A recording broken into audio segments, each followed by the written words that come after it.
that you gotta trust. What's up, guys? It's your boy, the Hungry Panther, and today, I'm coming with y'all with another video, and this video is gonna be about how to bench properly. Now, I'm just showing you the basics of what you need to know to get these gains, so you can be rest assured your form is on point, and you can limit injuries so you can have more time for making gains and not wasting time at home, trying to heal up, not trying to be in Snap City. You feel me?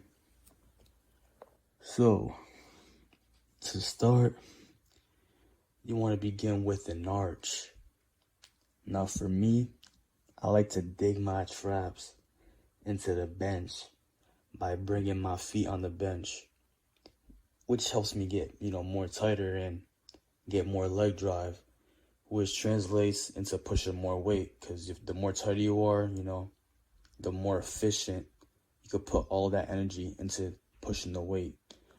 Also, using an arch puts less strain on the shoulders and more emphasis on the chest, which is our goal, to get that chest up. And to make sure that you have a good arch, you do not need to press by putting your feet on the bench. Just make sure you're pulling up on the bar so you can retract your scapula. And to do this, bring your scapula or your shoulder blades together like you're pinching a pencil between your shoulder blades. And that should naturally just bring your chest up more too, and your shoulders back. Now, after you set up the arch and bring your feet down, make sure to bring your feet back as much as possible to keep the tightness and establish that leg drive. Personally, I like to go on my toes because it just feels more comfortable for me, but you can be flat-footed as well. Don't really matter. For the grip width, get a nice medium grip so that when the bar comes down to your chest, your form should be vertical. Now, the way I grip the bar is called the bulldog grip. And to do the bulldog grip, you must keep the bar on the lowest part of your palm, right near the thumb where you grip it. And internally rotate the shoulder so that your elbows flare out. Now, when you unrack the weight, let the bar settle up top.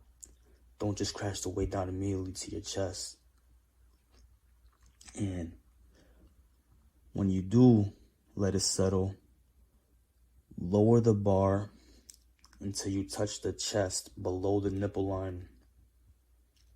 Now, when you first start the rep up top at lockout, your elbows should be flared, like I said earlier with the bulldog grip.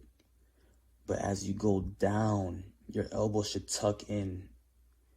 And when you hit the chest below the nipple line and you press, you flare out again as you come up like a screw. When the bar hits the chest, make sure to drive through your legs, but your glutes should not come off the bench. If you're tight enough, you shouldn't be able to raise your glutes anyways. But just as a precaution, just want to let y'all know because it can also strain your lower back if your glutes come off the bench. Now, on the bench, there are only 2 points of contact, which is the traps and the glutes. That should be the only 2 things that are touching the bench. But, yeah, that's the video. I hope you all got a grasp on how to, bench correctly so you can get these gains, because I don't know about you, but I'm hungry. I'm ravenous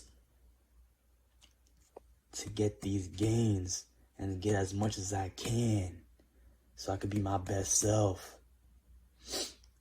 But yeah, I'm gonna leave y'all with the recent PR I got on bench last month, doing 185 for 7 at about 155 pounds body weight. But alright guys, peace. At my pockets, I'm reaching for the profit. This life a bumpy process. Say that you ain't got it. They staring at my pockets. They reaching for the profit. This life a bumpy process. Say that you ain't got it. They staring at my pockets. Process, life a bumpy process. Say that. Say that. Just say that. Life a bumpy process. Life a bumpy process. Yeah.